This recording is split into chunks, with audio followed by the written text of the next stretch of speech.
കാറ്റപോലെ വിളിച്ചോണ്ട് കാറ്റുപോലെ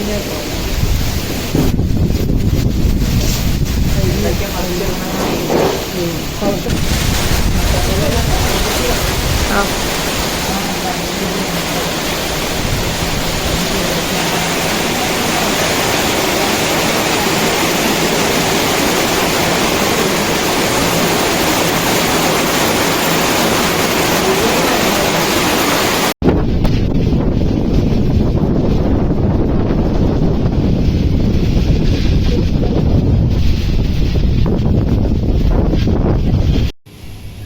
നമ്മുടെ പഴയ ഗാർഡനിലെ ചെടികളൊക്കെ നിന്ന് പരിചയപ്പെടുത്തുന്നില്ല. അതൊക്കെ വെള്ളപ്പൊക്കത്തിൽ കുറേ നല്ല നല്ല ചെടികളൊക്കെ പോയി. ഇപ്പോൾ അതൊക്കെ കഴിഞ്ഞ് വെയിലൊക്കെ ആയപ്പോൾ കുറച്ച് ചെടികൾ ആദ്യം മുളച്ച് വന്നേക്കുന്നതാണ്. അതിൽ നമുക്ക് അത്തപ്പൂക്കളത്തിൽ ഇടാനുള്ള ചെടികളൊക്കെ പൂവായിട്ട് നിൽക്കുന്നുണ്ട്. അത് നിങ്ങൾക്കൊന്ന് കാണിച്ചു തരാനാണ് ഇപ്പോൾ ഈ വീഡിയോ ഉപയോഗിക്കുന്നത്. ഇത് കാഴ്ചത്തുമ്പിയാണ്. ഇത് പല കളറുകളുണ്ട്. പൂവൊക്കെ കഴിയാറായി തുടങ്ങി. ഓണത്തിന് നിൽക്കും. ഇത്രയേ ഉള്ളൂ. ഇതിൽ തന്നെ ശംഖുപുഷ്പം നിൽക്കുന്നുണ്ട്. വെള്ള ശംഖുപുഷ്പം, പിന്നെ നീല, ഇത് നീലയൊക്കെ തന്നെ നിൽക്കുന്നുണ്ട്. ഇതൊക്കെ ഞാൻ പൂക്കളത്തിലേക്ക് ഉപയോഗിക്കും. ഈ പൂക്കളൊക്കെ ഇത് വയലറ്റ് കളറിലുള്ള ഉണ്ട കാശുതുമ്പിയാണ്. ഇതിൻ്റെ തന്നെ ചോപ്പ് ഉണ്ട്. തൈക്കൾ തറ വെച്ചിട്ടായിരുന്നു. അതൊക്കെ ഒഴിച്ചു പോയതാണ്. ഇത് നമ്മുടെ തൊടികളൊക്കെ ഉണ്ടാവുന്ന കാക്കപ്പൂവ് കൂട്ടുള്ള ഒരു നിറയേതാണ്. അതിൻ്റെ വിത്ത് വേണ്ടിയിട്ട് നിറയെ മുളച്ച് വെക്കുന്നതാണ്. പല കളറുണ്ട്. ഒരു 4-5 കളറ് ഇതാണ്ട്. ഇത് വൈലറ്റ്, ഇത് വൈലറ്റ് കളറ്, പിന്നെ ഇതാ നീല, 2-3 കളർ, 3-4 കളർ.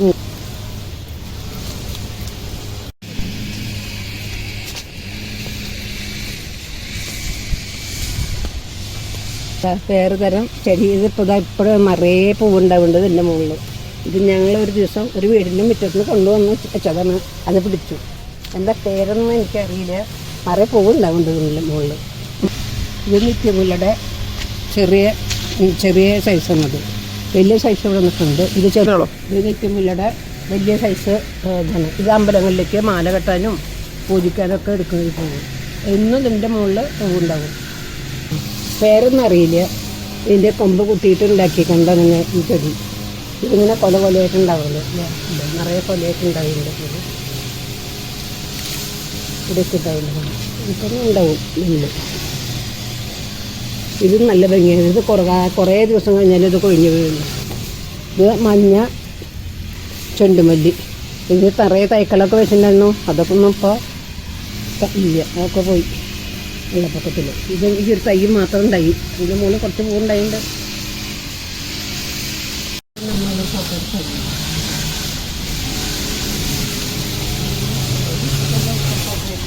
നീലയുടെ ആ വൈലറ്റിൻ്റെ കൂട്ടിൽ തന്നെ ചുവപ്പ് ഉണ്ടക്കാശുണ്ടാണ്. ഇതൊക്കെ നല്ല പൂക്കളത്തിൽ വന്നാൽ നല്ല ഒതുപ്പുള്ള കളറാവും.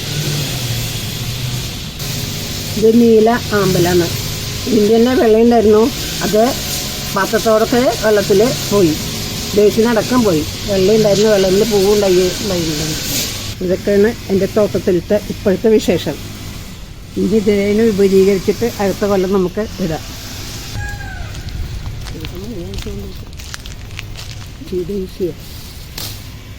ഇതിങ്ങനെ നമ്മുടെ സാധാരണ ഉണ്ടാവുന്ന ഒരു പൂക്കളാണ്.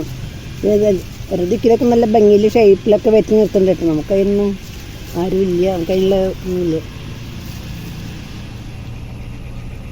ഇത് ഞങ്ങൾ പൂക്കളത്തിൽ ഉപയോഗിക്കാറുണ്ട്. ഇത് ഇഷ്ടപ്പെടുകയാണെന്ന് വെച്ചാൽ നിങ്ങൾ ലൈക്ക് ചെയ്യാനും സബ്സ്ക്രൈബ് ചെയ്യാനും മറക്കാതിരിക്കുക.